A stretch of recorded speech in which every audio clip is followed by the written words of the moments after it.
quirk is an innate ability possessed by each individual in the world of My Hero Academia.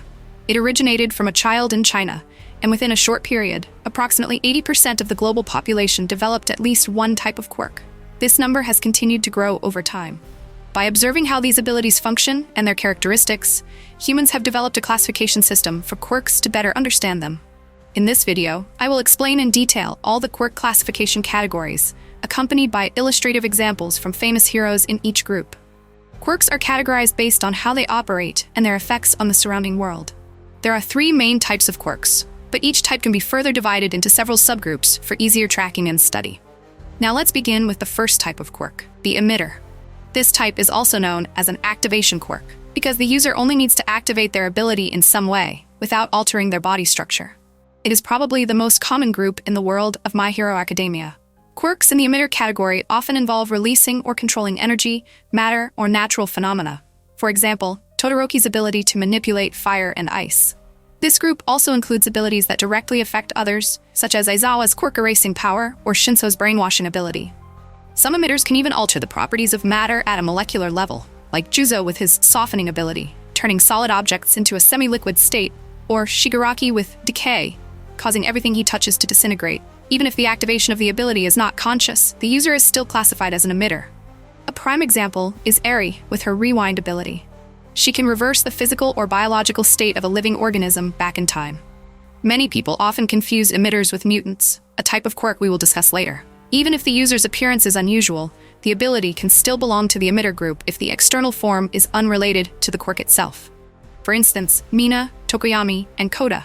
Although they look different, their powers are not dependent on their appearance.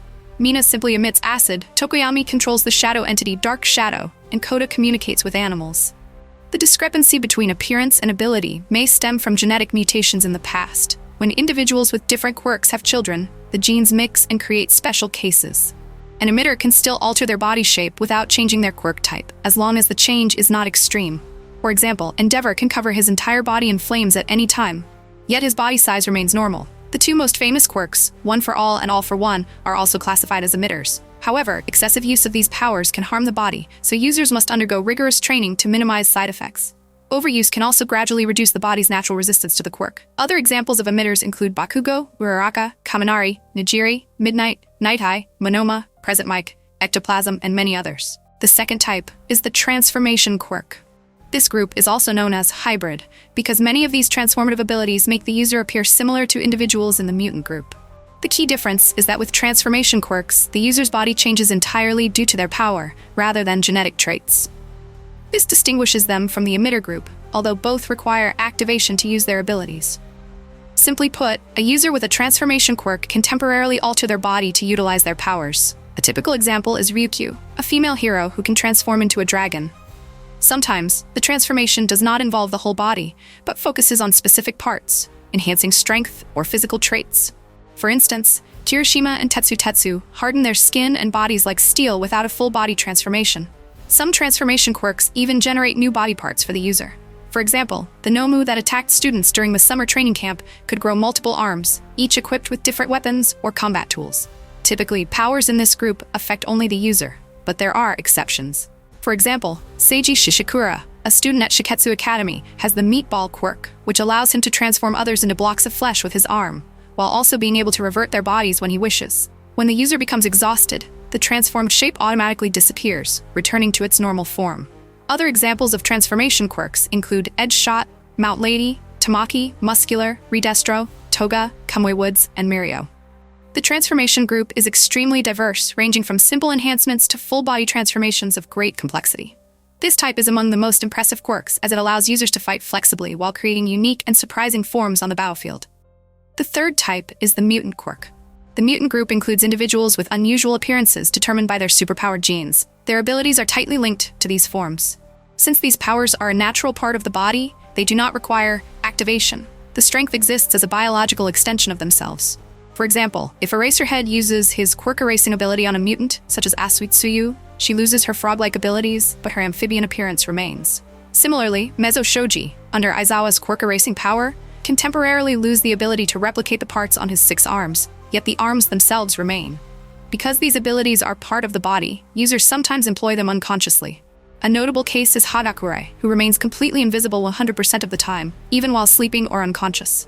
Another special case is Nezu, the UA principal, who was originally an ordinary mouse but, due to mutation, developed extraordinary intelligence, becoming a unique mutant-powered being. Mutant quirk users include Ineta, Jiro, Mirko, Meihatsume, Gran Torino, Hound Dog, and Hawks. The mutant group is particularly distinctive because their abilities are integrated with their bodies, making each individual unique. This not only impacts combat, but also contributes to the remarkable biological diversity in the world of My Hero Academia.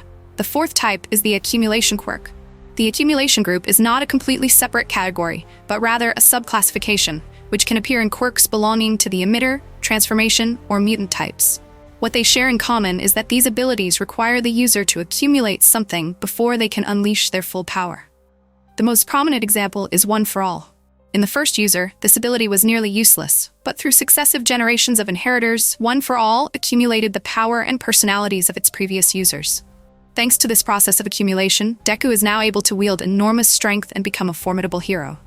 Interestingly, Class 1B's Monoma can copy other people's quirks, but he cannot replicate the accumulated portion. This is fortunate, because if he could, Monoma would almost certainly be unable to withstand the immense power of One for All, even for a brief moment. Other examples of accumulation quirks include Fat Gum. Accumulates body fat to absorb the impact from attacks, and can convert this energy into offensive power. Eri accumulates energy to rewind biological states, potentially returning a person to their original state and completely erasing their quirk. Accumulation quirks are unique because their strength grows over time and depends on the user's ability to manage energy. This creates a balance between power and risk. Overexertion can harm the body, but proper utilization allows the user to become extremely powerful, surpassing ordinary quirks. Finally, there is the Awakening quirk. The Awakening group is a subclassification that includes abilities that suddenly manifest in the user or experience significant enhancement in a short period. A prime example is Tamura Shigaraki. His power first appeared as a child, accidentally disintegrating his entire family. Many years later, after facing Redestro and Gigantomachia, his quirk underwent another awakening, allowing him to destroy an entire city merely by touching the ground. Deku also experienced an awakening with One for All, as the abilities of previous holders began to emerge. The appearance of the Black Whip quirk marked his first awakening, and from that point onward, the powers of his predecessors gradually manifested within him. Other notable examples include Toga and Twice. Toga, previously, she could only mimic other people's appearances. After the Redestro arc, she can even copy their quirks, such as Uraraka's Zero Gravity. Twice, after overcoming an identity crisis, he experienced an awakening that enabled him to create countless copies using his quirk, forming a massive army capable of dominating an entire nation. Of course, there are still many subclassifications and ranking methods for quirks, but these are the mainstream systems that we can reference. Even though the anime does not explicitly detail them, these classifications are highly useful for creating new characters and designing unique, strategic quirks within the story. In fact, the author of My Hero Academia actively uses these formulas to create new quirks for each character, making the world richer and more diverse. This system is also invaluable for character design with distinct abilities, and trust me, the list of quirks in Boku no Hero is extremely long. So, that's the complete overview of quirk classifications in Boku no Hero. Were you familiar with this system before? Are there any subclassifications you think should be added? Leave a comment so we can discuss and explore further. Don't forget to like, share, and subscribe to support the channel. Thank you so much for watching until the end. See you in the next video.